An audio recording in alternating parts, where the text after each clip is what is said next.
Revenge films. My name is Marie. I used to live with my husband. My mother-in-law lives close by in a separate house. But honestly, I don't like my mother-in-law. Because after my husband and I got married, she said, "Your role is to give birth to an heir. That's why you have to make a grandchild right away." I was shocked that she said that to me like I'm a manufacturing machine. But my husband Lucas, who is always very kind to me, is actually weak when it comes to his mother. So I was aware before we got married that Lucas couldn't yield to his mother. That's why even though my mother-in-law says something outrageous, Lucas distances himself from us and he pretends he didn't hear what was just uttered by his mother. But we were still not living together at the time, so I was able to somewhat endure it. Then a year later, we got pregnant. My husband suggested that we find out our child's gender when I give birth, but my mother-in-law kept on asking me, "What's the gender of the baby? You're giving birth to a boy, right?" "Of course it's a boy." She kept on asking me to tell her the gender of our baby, so I ended up going to the hospital and getting the gender checked. The doctor told me that it was a baby girl. Learning the gender, my mother-in-law reacted, "What? A girl? We don't need such a baby. Why don't you give us a boy?" She was furious. Why? The gender of the baby is not something that we can choose as we want. And whether the baby be a boy or a girl, I will love the baby with all my heart. "Are you crazy? The child will be an heir, so there's no meaning if you won't give birth to a boy. You really are a useless wife." My mother-in-law said that so even after I gave birth to a healthy baby girl, she showed no interest in a granddaughter who wasn't an heir. She didn't even attend a single celebratory event for my daughter. However, it wouldn't mean anything if she were to celebrate my daughter's important life events.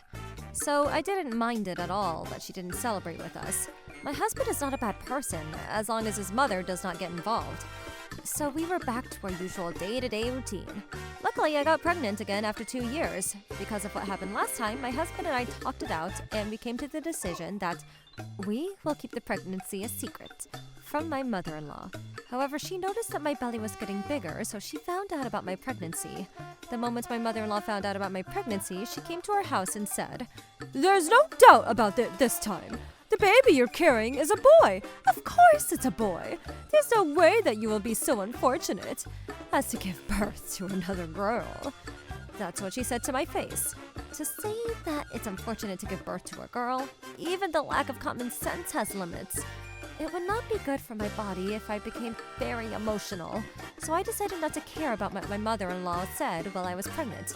However, my mother-in-law arbitrarily decided that the baby was a boy, so she brought many baby goods for boys and said, "With this, you will have no choice but to give birth to a boy. If you don't want this stuff to go to waste, you should definitely give birth to a boy." She pressured me to give birth to a boy. Then, when it was time for the gender of the baby was known, my mother-in-law came to our house and told me, "I know it's a boy, but go and get the gender of the baby revealed." However, I refused to know the gender of the baby and replied, "Be the baby a boy or a girl, I will love him or her with all my heart. If you're going to be particular about which gender you want, I don't mind if you don't care about my second child, just how like you were with my daughter." "What did you just say? How could you say that in front of your own mother-in-law?" "I don't mind whether the baby is a boy or a girl. Please, leave me alone, because I won't ask for the gender of the baby until I give birth." Just like that, I replied sharply to my mother-in-law. Then I left my mother-in-law to her senses, who had grown quiet for a while. And the months passed smoothly. Then, right on the day I was expecting to give birth, I had labor pains, and I was brought to the hospital. Thankfully, I was able to give birth smoothly. And what's more is that the baby is a boy. My mother-in-law heard the news, and she was overjoyed. "You finally gave birth to a boy. It was worth the long wait." That's what she said, but actually, the baby had a problem. Apparently, the baby had a birth defect, and I was told that there's a possibility that the baby won't be able to live a long life. Hearing that, my mother-in-law uttered something shocking in front of my son. "We don't need such a child with a birth defect. You need to get rid of it immediately." She spoke like she was getting rid of something, not a human being. "What are you saying? Do you even hear yourself? Seriously, you've got to be kidding me! My baby is still alive." That's right. I can't believe that grandmother would say such a thing. With such harsh words coming out of my mother-in-law, both the doctor and the nurse were furious. However, my husband was silent the whole time. He didn't utter a single word, as if it wasn't his child we were talking about. Why are you not saying anything? Have you gone mute? She's suggesting that your child be killed. Then my mother-in-law interrupted. That baby won't have a long life, so it's no different if we get rid of him now. Please go home now. Get away from here! Together with the nurse, we drove my mother-in-law out of the hospital. I was furious with my mother-in-law for saying that I should get rid of the baby, when she kept on saying that I should give birth to a boy. I was so fed up with my husband who didn't say or do anything when his mother was trying to get rid of our baby.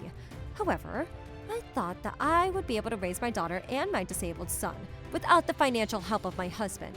That is why I chose to push down my feelings and I continued to be married to my husband. I did everything I could to raise my daughter well, while I went back and forth from the hospital to check on our son. Then, a month before he turned 1 year old, our son suddenly passed away.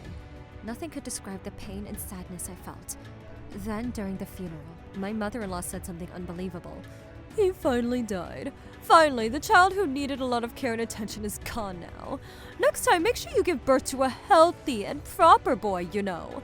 Enraged by my mother-in-law's cruel words, I couldn't take it anymore and went crazy. Is that what a grandmother should be saying at her grandson's funeral? You should go to hell! Ouch, that hurts! Hag, what are you trying to do? You should have been the one who passed away instead of my son! Bring my son back! Then my mother-in-law let go of me. My husband stopped me, but what he said after that shocked me. We'll just make another child. That's what my mother's saying too. Don't worry, it's alright. I believe we'll give birth to a normal, healthy boy next time. Hearing those words, my blood bubbled in anger, and I slapped my husband hard with what little strength I had left. I don't want to live with you as your wife anymore. We're done. We should get divorced. What are you saying? Why do we need to get divorced? If you don't even understand why, then you're a failure as a person and as a father. I can't do this anymore. Goodbye. Then after that, with the help of a lawyer, our divorce was settled. Then fast forward 23 years later, I lived together with my daughter and we laughed happily even during tough times. And I did my best every day to provide for my daughter and give her love. But not a day passed by that I didn't think about my son. The daughter of mine found a love of her life and they got married. Then me and my daughter together with her husband moved to a new house and we started living together. My daughter and I already left our hometown, but I have no idea when my ex-husband and his mother got the information or how they found us, but after 23 years of not seeing each other, my ex-husband and his mother came to our new house. Long time no see. Do you still remember me? It's me. There's no way I would forget that face. I hate it so much that I feel like throwing up. More importantly, why are you two here? Actually, my mom's now very old, and she has a problem with her heart. So we were wondering if you could help us with the treatment expenses. What? We heard that Alyssa got married, and I'm surprised that you're now living in such a huge house. Correct me if I'm wrong, but her husband is the president of an IT company, right? That's amazing! Also, I'm sure that Alyssa will help her precious grandmother, right? That's why we searched for you and came all the way here to meet you. Hurry up and let me see my granddaughter! My ex-husband and his mother tried to get into the house without being invited, so I stopped them from getting inside. What are you thinking? We are already divorced. Also, you haven't forgotten about what happened when our son passed away, right? I don't care if your mother has heart problems. I don't plan on contributing to any treatment expenses. Get out of the way! I will go talk to Alyssa, so get out of my way! That girl is kind, so I'm sure she'll be able to help financially. Please, stop! While we were fighting at the front door, Alyssa came out of the room. Then my ex-mother-in-law looked at my daughter and said, Alyssa, I missed you so much. I'm your grandmother. You remember me, right? I came here today to ask you a favor, my pretty little Alyssa. Then my daughter asked me, Who is this person? I don't have a grandmother. What are you saying? That's right, and I'm your father! Huh? What are you saying when you laughed at my little brother at his funeral, saying that he finally passed away? I never considered scumbags like you as part of my family. My parents are only my mother and my parents-in-law. Both of you are strangers to me. I don't plan on helping you out financially, so please go home. Oh no, Alyssa, I'm your grandmother and I'm ill. You never cared about me, not even once. And I don't pity you at all because all you did was say hurtful words to my little brother who was disabled. Then my daughter and I drove my husband and his mother out of the house. They were acting violently on the front porch, so I reported them to the police and they finally subsided. Then after a while, I heard a rumor that my mother-in-law passed away. Then my ex-husband was burdened with a huge amount that was used as the treatment expense of his mother. But since he didn't have a full-time job, he had to work several part-time jobs and is now living an extremely poor life. I had no idea why he thought that I would help him when they treated my son very badly. But there is not a single sad moment. My ex-mother-in-law should be regretting her actions in hell, because she probably won't be able to go to heaven like my son is. How was today's video? If you enjoyed it, please subscribe, like, and leave a comment. Stay tuned for more.